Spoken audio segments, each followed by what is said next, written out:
Well, we started talking about the rivalry, of course, on our last episode, and got into working together. And Jake was excited to get to work with you again, because of this chemistry that you Oh, guys had yeah, built. yeah.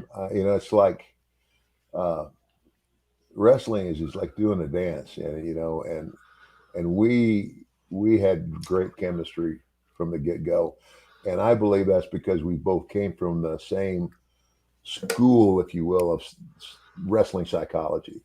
The old school way, and it was like after the first couple times, it's almost like, I mean, we talk in the ring, but it's almost like we didn't need to. I mean, it's like, I and Jake is the same.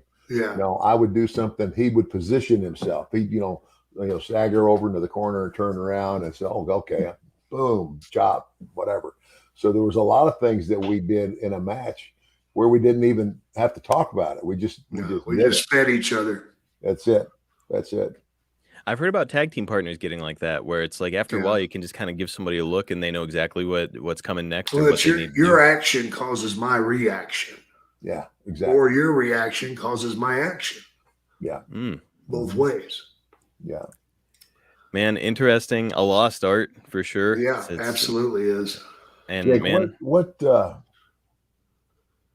WrestleMania did we work at? 6. Was that Canada? Yeah. Skydome. Yeah. Skydome, and I took part of your money and gave it to Mary Tyler Moore. Yeah, that was it. Nah. And you know what? She fucking kept it too.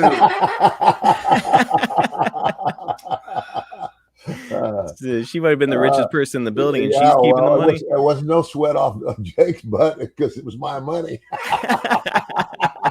Well, so after Survivor Series, like I said, Jake, you're jumping back in with both feet. You guys are trading victories on the house show loop, including a match in MSG on December 28th in front of 13,000 excited fans. You two had a lot of history together up to this point, but would you say that you were still kind of refining your work together as you're making these towns? Oh yeah. Yeah. If you ever quit learning, you need to quit. Yeah. Exactly. It's interesting because, I think a lot of wrestling fans kind of look at it like, well, they're a couple of veterans. They know each other. It's probably like very formulaic, town after town doing the same thing. But really, you guys are learning and saying, hey, that maybe didn't work this time. Let's try this next time. Something like that. Right? We also want to know why it didn't work. Yeah. And again, and I'm not knocking Rick at all, but a lot of times, if you watch Ric Flair work enough, it's almost like he has the same match. Yeah, every night. Yeah, he does. You can just anticipate what he's going to do.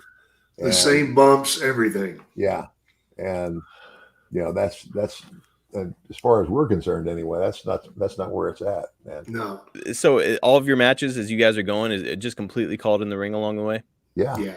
I mean, like if we were like in a program, and like, okay, based on maybe what we did last week, this is what they saw last.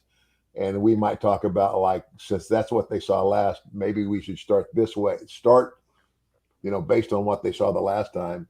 Yeah.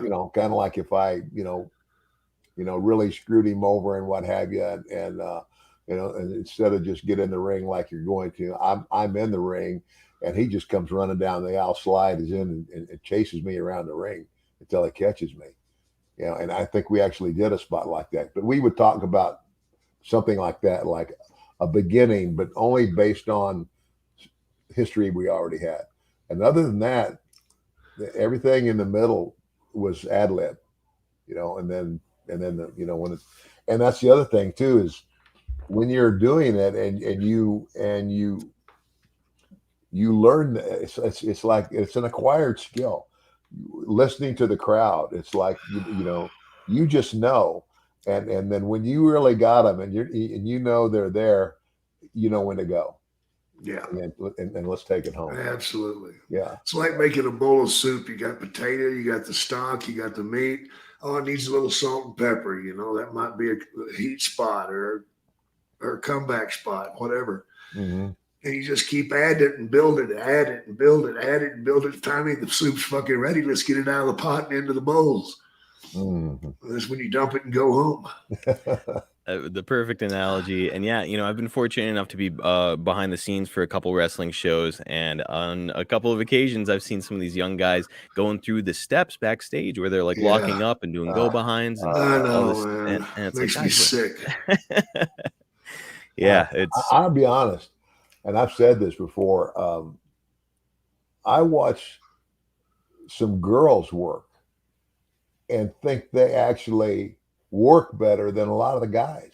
Yeah, yeah, I mean, they tell a better story, which is what it's about. It's like, it's kind of like, I don't know, Vince made a soap opera out of the business, but it's not what's going on in the dressing room and out in the hall and out in the parking lot.